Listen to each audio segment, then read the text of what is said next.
Every time you talk on the phone or go on the internet, what you say or type travels to its destination through fiber optics. Voice and data gets transmitted via pulses of light through hair-thin glass fibers.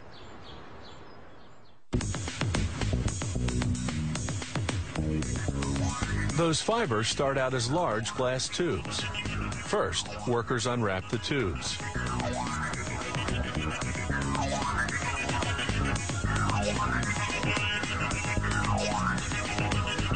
Then they submerge them in a corrosive bath of hydrofluoric acid that removes any oil residues. Then they set a tube into each end of a lathe.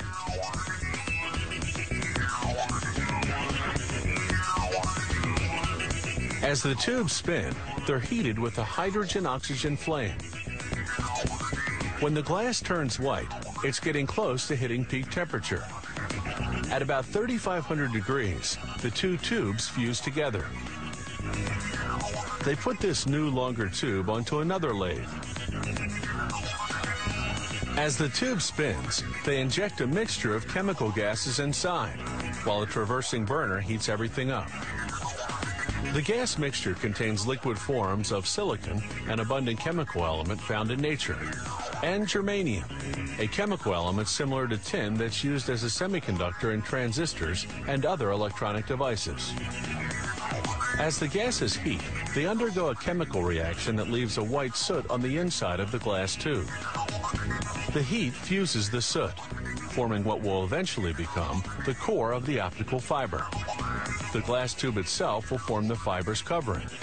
When there's enough fused soot, they turn up the heat until the soot itself turns into glass. Then they heat the glass tube enough to soften it, and to soften the new glass inside. The intense heat eventually makes the tube collapse on itself to form a solid rod. The internal structure of the optical fiber has been achieved. But it's in the form of a big bulky rod called a preform. So the next step is to thin it out. First, they excise the preform from the uncollapsed section of the glass tube.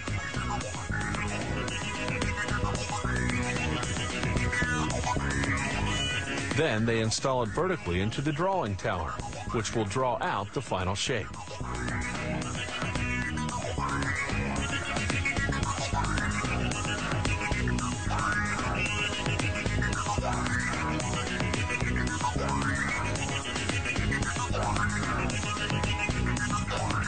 The drawing tower's oven heats one end of the preform to 3,600 degrees.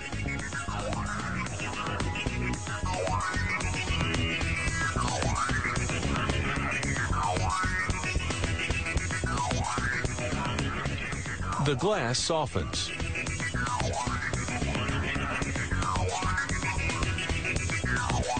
Gravity helps pull it down, like honey dripping from a spoon.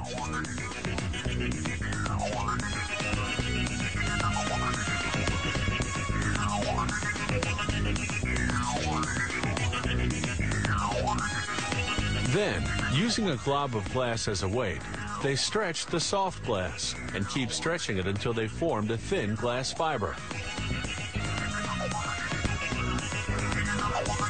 A series of pulleys measure the tension on the fiber as it's being drawn. A special monitor makes sure the fiber's precisely the right diameter, just 5/1000ths of an inch. Then the fiber passes through UV lamps that bake on an acrylic coating to protect against dust and other contaminants.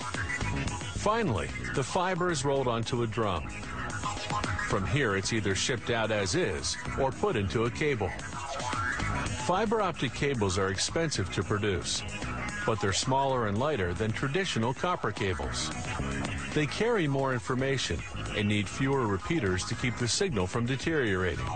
And unlike copper cables, they're immune to electromagnetic interference.